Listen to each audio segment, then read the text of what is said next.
मजहर अब्बास साहब, आप सबकी गुफ्तगू सुन रहे थे और हंस रहे थे। मजहर साहब, मुख्तलिफ आरा आई हैं। कोई लोग कह रहे हैं कि जी फार्मूला डिवाइस किया गया है, अक्सर हुकूमत इस तरह की चीज़ें करवा लेती है जोड़ तोड़। एक तरफ सौदेबाजी की आवाज़ भी लगी है, आप इसको किस तरह से तोल रहे हैं? देखिए, हंस तो मैं इसलिए रहा था कि क्योंकि प्रोग्राम से पहले मेरे और भट्टी साहब के दरमियान जो मैसेजेस का तबादला हुआ था उस पर हंस रहा था, क्योंकि वज़ीर आज़म ने आज एक मरतबा फिर उस्मान बुज़दार की तारीफ की है। तो अब जाहिर है भट्टी साहब इससे परेशान। अब इसका संजीदा सवाल। सर, पंजाब में बड़ी अच्छी सेटलमेंट की है बुज़दार साहब की सरबराही में, तारीफ तो करना बनती है। बहुत सारे लोगों के बारे में इत्तला थी कि कोई 2 या 3 लोग ऐसे आए हुए हैं जो नोटों के से भरे बैग लेकर आए हुए हैं। लिहाजा अगर ये लड़ाई हुई और ये मैच हुआ तो कोई भी बाजी कहीं भी पलट सकती है, क्योंकि सीक्रेट बैलेट अगर हो गया तो फिर, और यही मैसेज उन्होंने सब तरफ उनकी जो इत्तला थी चौधरी साहब की, वो यही थी कि हर तरफ ये खेल चल रहा है। लिहाजा उन्होंने कहा कि जी अगर पीटीआई तैयार है तो फिर सबसे पहले वजीर आज़म की कंसर्न चाहिए अगर हम इस फॉर्मूले की तरफ जाते हैं और एक कंसेंसस बनाते हैं। तो इत्तलात ये हैं कि वजीर आज़म की कंसर्न आई तो फिर ये इनिशिएटिव का आगाज हुआ।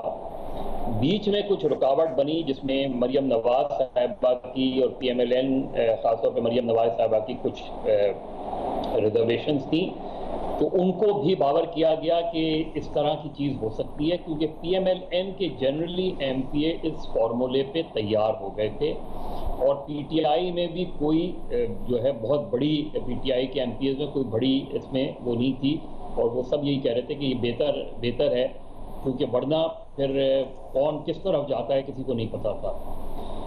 तो ये बुनियादी तौर पे इस पे जब बात हुई, और ये कई दिनों से चल रही थी सिलसिला कि इस तरह किया जाए, वरना तो PMLN भी लूज कर सकती है माफ कीजिएगा, PMLN भी लूज कर सकती है और PTI भी लूज कर सकती है, क्योंकि रुकूम बहुत बड़ी ऑफर की गई थी और ये हर तरफ था, ये नहीं था कि कोई एक तरफ चीजें थी, ये हर तरफ सूरत हाल रही है उसमें।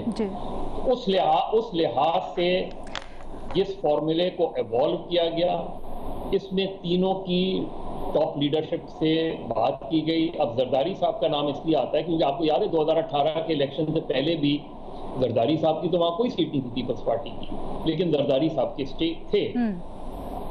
यहां भी ऐसा ही है। बलूचिस्तान में अभी भी सूरत हाल जो है वो अनसर्टन है।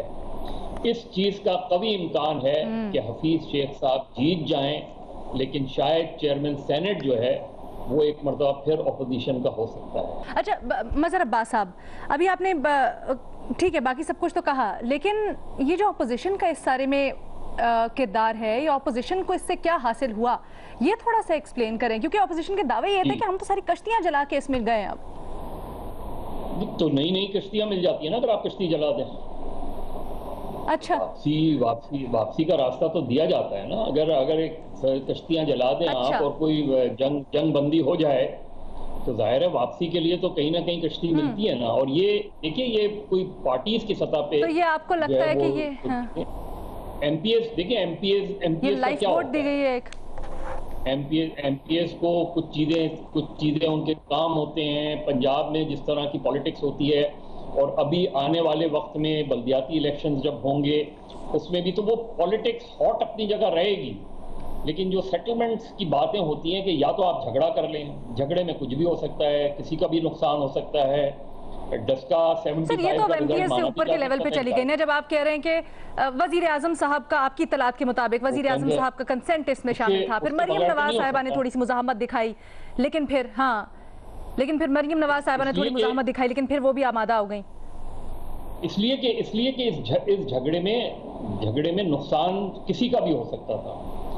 और ये बात जो है वो बावर करा दी गई कि आपको पता भी नहीं चलेगा कि क्या हो जाएगा, खेल हो जाएगा, क्योंकि जाहिर है जो ये दावे कर रहे हैं वो है डील करो या ढील हो कोई, उसका पूरा शहर में इसलिए नहीं पढ़ सकता क्योंकि उसमें बहुत से लोगों के नाम आ जाते हैं, तो इसलिए वो रहने ही दें।